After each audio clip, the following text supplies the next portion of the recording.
Sahabat beriman, menjelang hari kiamat akan muncul Dajjal yang Nabi SAW katakan sebagai cobaan terbesar dan terberat bagi seluruh anak Adam. Ia pembohong ulung yang menawarkan berbagai tipuan kenikmatan selagi membawa manusia kepada kesesatan. Lantas, di manakah tempat keluarnya Dajjal kelak? Rasulullah SAW pernah bersabda bahwasanya malapetaka selalu datang dari arah timur. Dari sini datang fitnah ke arah timur.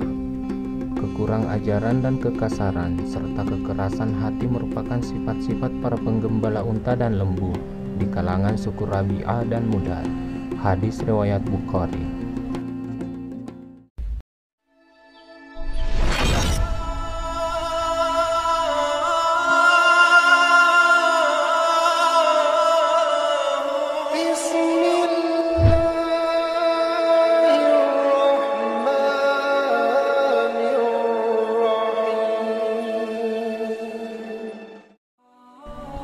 Wilayah Khurasan. Rasulullah SAW lebih merincikan wilayah mana yang menjadi tempat keluarnya Dajjal kelak. Dajjal akan keluar dari daerah timur yang bernama Khurasan.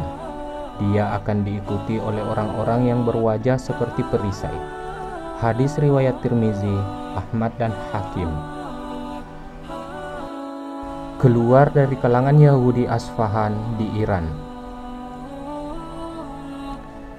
Kalau dia muncul sementara aku masih hidup di tengah kalian, aku yang menghadapinya.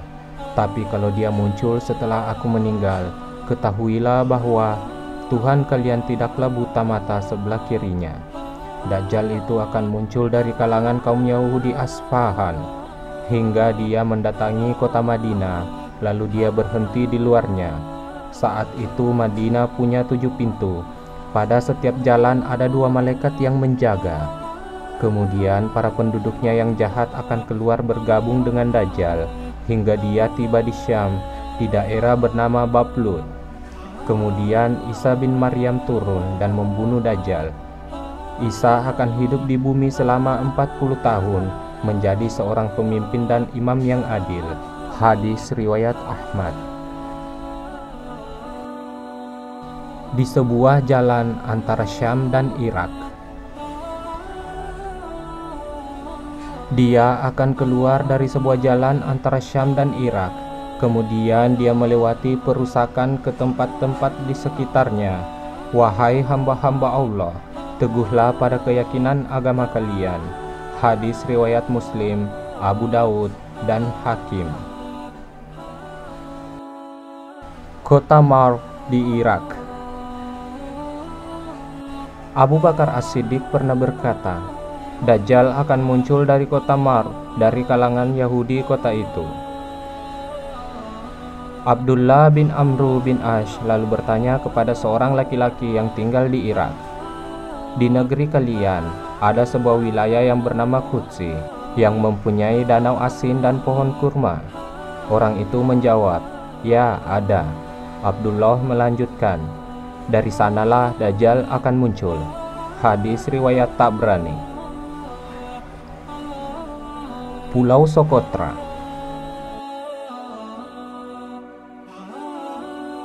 Banyak yang meyakini Socotra sebagai tempat persembunyian Dajjal.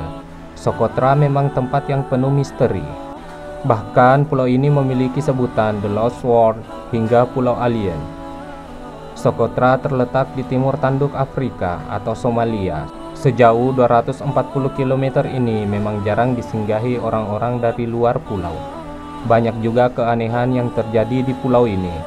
Menurut data, disebutkan sedikitnya ada 900 jenis makhluk endemik yang hanya bisa ditemui di Socotra. Seperti pohon darah naga yang bentuknya seperti payung terbalik dan getahnya seperti darah. Juga ada elang gurun yang super langka serta laba-laba yang super aneh berwarna biru. Sebuah pulau di Laut Syam atau Laut Arab. Tamim Ad-Dari, sahabat yang telah memeluk Islam dan sebelumnya merupakan pendeta Nasrani, memiliki sebuah kisah terkait kemunculan sosok Dajjal. Suatu hari, Ia berlayar bersama 30 orang laki-laki dari kabilah Jutsam dan Lahkam. Mereka kemudian terdampar di sebuah pulau yang berada di Laut Syam atau Laut Arab. Ketika terdampar di pulau itu, mereka menjumpai sosok berambut lebat yang bisa berbicara dan menyebut dirinya sebagai Al-Jassasah. Tamim beserta rombongannya kemudian diperintah oleh Al-Jassasah untuk memasuki sebuah biara. Di dalam biara ini ada sosok yang begitu mengerikan. Sosok tersebut bertubuh tegap dan sangat besar. Sementara itu, kedua tangannya dibelenggu ke tengkuknya, dan di antara kedua lutut dan mata kakinya dirantai menggunakan besi. Itulah beberapa tempat yang diyakini merupakan tempat keluarnya Dajjal kelak. Dimanapun Dajjal akan keluar, kita sebagai umat muslim wajib meyakini bahwa Dajjal memang merupakan salah satu tanda besar datangnya hari kiamat. Semoga makin mempertebal keimanan kita. Wallahu a'lam bishawab.